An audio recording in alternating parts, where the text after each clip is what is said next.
은퇴하고 나니까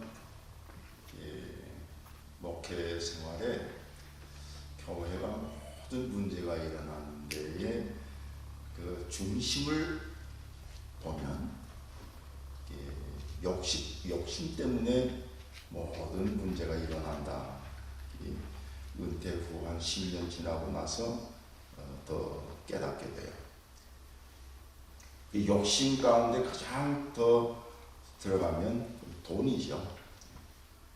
교회가 뭐 성령이 충만하고 뭐 은혜롭게 이 얘기는 그렇게 하면서도 모든 문제의 싹은 깊이 들어가면 돈 때문에 교회도 문제가 일어나는 것을 많이 봐요. 은퇴할 때도 은퇴 목사와 교회와의 모든 문제도 다 알고 보면 욕심이에요. 그래서 오늘 예수님께서 우리들을 향해서 오늘 제목이 예수님이 하신 말씀입니다. 모든 탐심을 물리치라. 그러니까 오늘 설교 내용 다 거의 거두절미하시고 예수님이 하신 이 말씀을 이제 제가 설명을 해보려고 해요. 모든 탐심을 물리치라. 이게 가능한 얘기일까? 욕심이 눈을 가린다는 말이 있어요. 자기만을 이롭게 하고자 하는 마음과 분수에 지나치게 하고자 하는 마음 때문에 사물의 판단을 흐리게 될 때 쓰는 말이죠. 많이 그런 일이 있어요. 자기 이익 때문에 진리고 옳고 그런 것이 아니고 자기 이익의 중심에서 옳고 그런 것도 판단하게 되는 것이죠. 오늘 성경 말씀 우리가 잘 아는 말씀이죠. 한 사람이 예수님께 유산 문제로 이렇게 찾아왔습니다. 예수님은 그 사람이 욕심의 눈에 가려운 것을 보시고 어떤 탐욕에도 빨려들지 말고 조심하여 욕심의 눈을 가려운 그를 향해서 하시는 말씀입니다. 어떤 탐욕에도 빨려들지 말고 조심하여 사람이 제 아무리 부여하더라도 그 재산이 생명을 보장해 주는 것이 아니다. 더 쉽게 이해하도록 예수님께서 비유를 든 것이 오늘 본문 전체 말씀인 것입니다. 예수님은 좀 이렇게 알아듣지 못하는 것 같을 때마다 비유를 들어서 확 알게 하는 그런 법을 많이 성경에 기록하고 있습니다. 예수님을 믿고 그가 세우시고 통치하시고 역사하시는 교회에 나와서 예수님을 만나는 우리에게도 교회에 나오지 않는 사람이든 나오는 사람이든 다 해당되는 말씀인 것이죠. 생명이신 예수 그리스도를 믿고 섬기며 살면서도 어찌 보면 우리의 유격, 또 소유욕, 또 명예욕, 또 권세욕, 하여튼 욕심, 모든 욕심에 생명을 보장해 주는 것으로 알고 사는 어리석은 부자와 같은 사람들. 이게 바로 우리가 예수를 잘 믿는다고 하는 사람도 마찬가지인 모습을 살펴보게 되는 것입니다. 사도 바울은 디모데에게 권면하는 가운데 네가 이것을 알라. 말세에 고통하는 때가 이르리니 사람들은 자기를 사랑하며 돈을 사랑하며 쾌락을 사랑하기를 하나님 사랑하는 것보다 더하며 경건의 모양은 있으나 경건의 능력을 부인하는 자니 이 같은 자들에게서 너는 돌아서라. 이게 젊은 목회자에게 권하는 바울의 말씀이죠. 돌아서라는 겁니다. 그들과 함께 섞이지 말라는 것이죠. 자기 사랑, 돈 사랑, 쾌락 사랑이 가득한 우리의 모습을 보면 우리 그리스도인들은 그런 데서부터 떠나서라고 하는 오늘 말씀을 기억해야 되겠습니다. 예수 그리스도를 따르는 자들 가운데 모양은 그리스도인인데 예수님이 누구냐고 하는 것을 제대로 모르고 십자가 부활의 능력이 없는 경건의 능력을 상실한 자들이 많다는 것이죠. 씨알이 없는 씨앗은 열매를 맺지 못해요. 십자가 부활의 능력을 부인하고 싫어하고 회피하는 그리스도인들은 아무것도 할 수가 없습니다. 그러니까 싸움만 생기는 거예요. 야고보 사도는 너희 중에 싸움이 어디로, 다툼이 어디로 쫓아나느냐? 너희 지체 중에서 싸우는 정력으로 쫓아나는 것이 아니야. 야고보서 4장 1절에 말씀하고 있습니다. 화목의 직책을 받은 그리스도인은 죽어야 산다는 예수 그리스도의 능력을 소유하고 모든 욕심, 탐심을 물리치고 돌아서야 되는 것이 바로 우리 믿는 사람이라는 것을 예수님께서 말씀하고 있습니다. 예수님은 우리 사람의 가치가 소유에 넉넉한 데 있는 것이 않다 이렇게 가르쳐 주셨어요. 우리는 사람을 보이는 것, 소유에 따라 평가하려는 그릇된 가치관이 젖어 있습니다. 차를 보는 것이 아니고, 사람을 보는 것이 아니고 그가 타고 온 차를 봅니다. 사람을 보는 것이 아니고 그의 수입과 그의 가지고 있는 것을 봅니다. 사람을 보지 않고 옷 입은 것을 먼저 봅니다. 사람을 보지 않고 그가 어떤 집에 사는가 하는 것을 보는 것입니다. 이 사람은 사람을 봐야 되는 것인데, 그래서 사무엘상 16장 7절 말씀 우리가 잘 아는 대로 사람은 외모를 보거니와 나 여호와는 중심을 본다. 이게 불쌍히 여기고 구원에 이르게 하는 것은 사람이지 그 사람이 가지고 있는 것 가지고 평가하는 것이 아니거든요. 오직 마음이 숨은 사람은 온유하고 안정한 심령에 썩지 않을 것이로라. 이는 하나님 앞에 값진 것이니라. 베드로 전서에 있는 말씀입니다. 소유에 넉넉한 데 인간 가치가 있다고 생각하는 어린이석은 자가 되어서는 아니 되겠어요.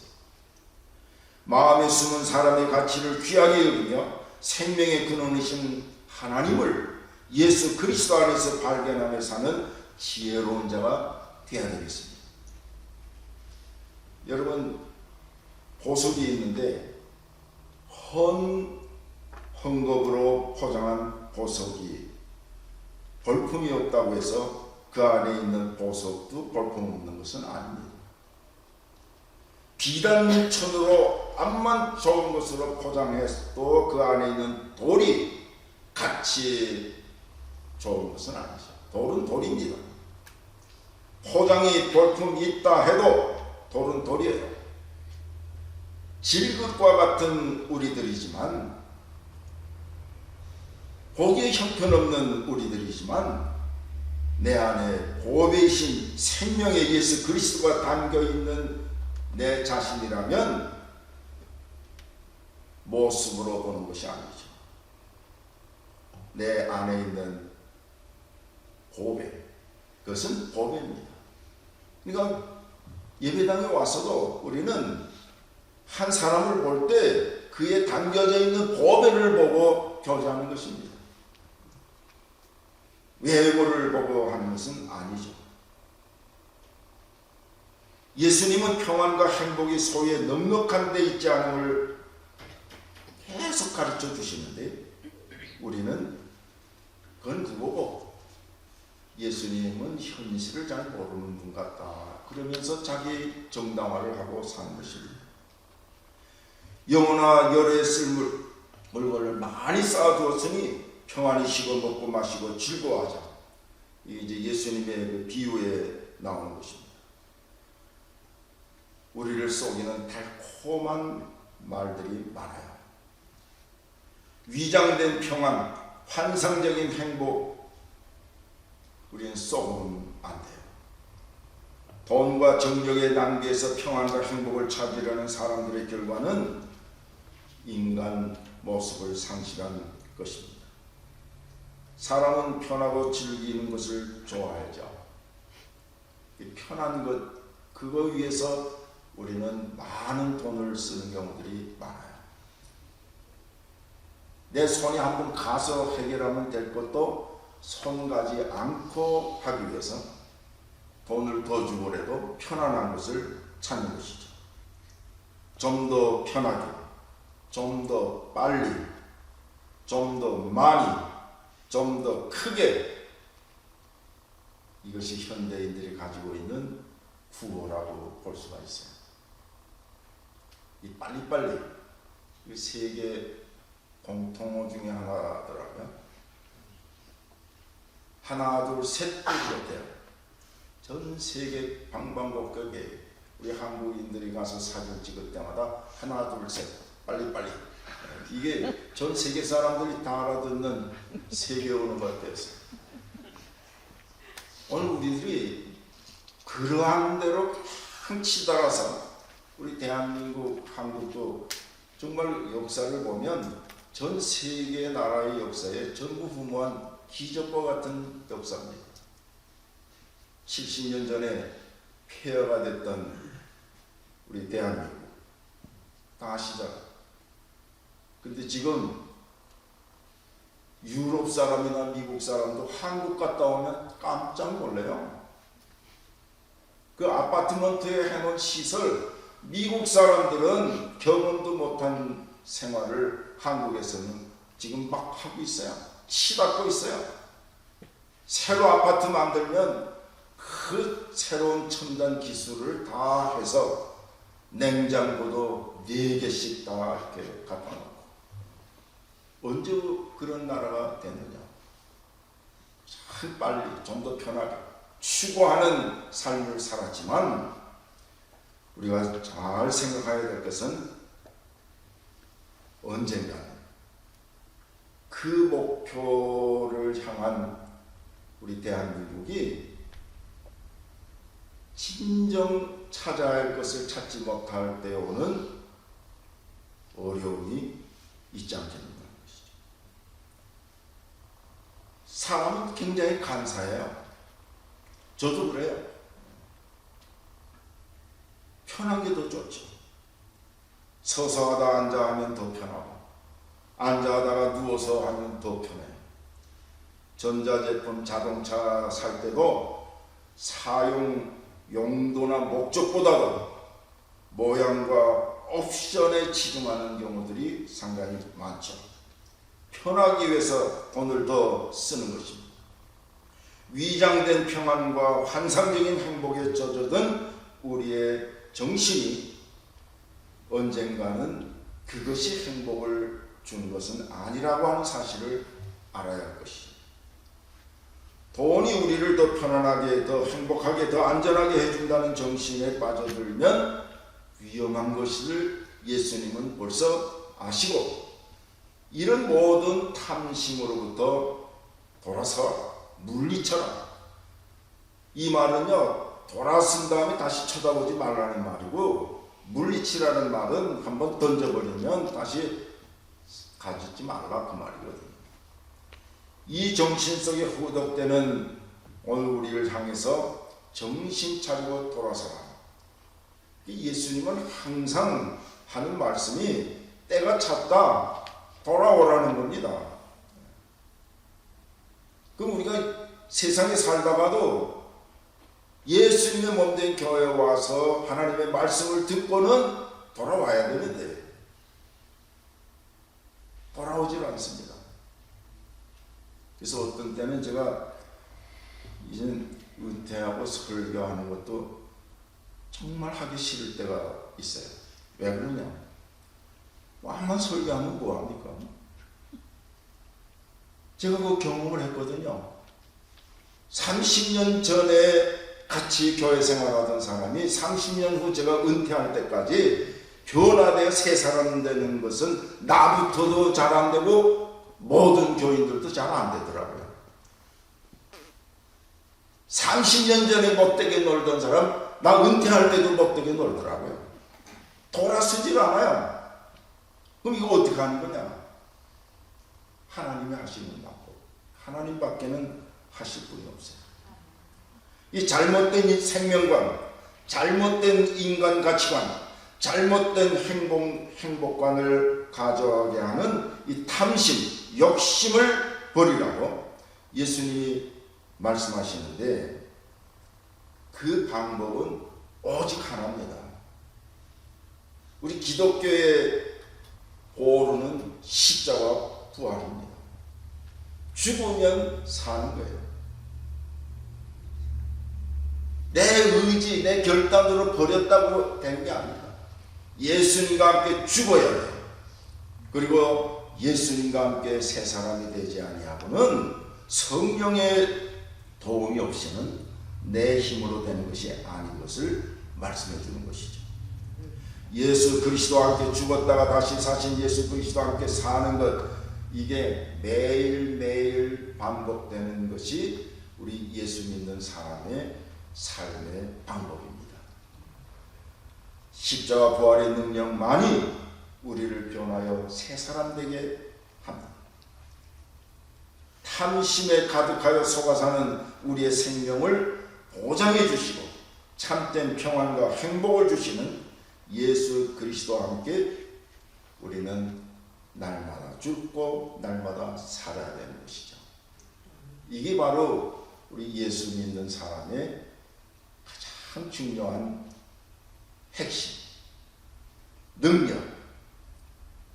우리 다 사람을 내가 어떻게 할 수 없습니다. 어떤 분들은 내가 할 수 있는 걸로 알고 억지를 부리면서 오히려 더 싸움만 생기는 경우가 많아요. 그것도 욕심이에요. 여러분 교회 생활하면서요, 절대로 저 사람 본때를 보여주겠다 그딴 얘기하면 안 돼요. 되는 게 아닙니다.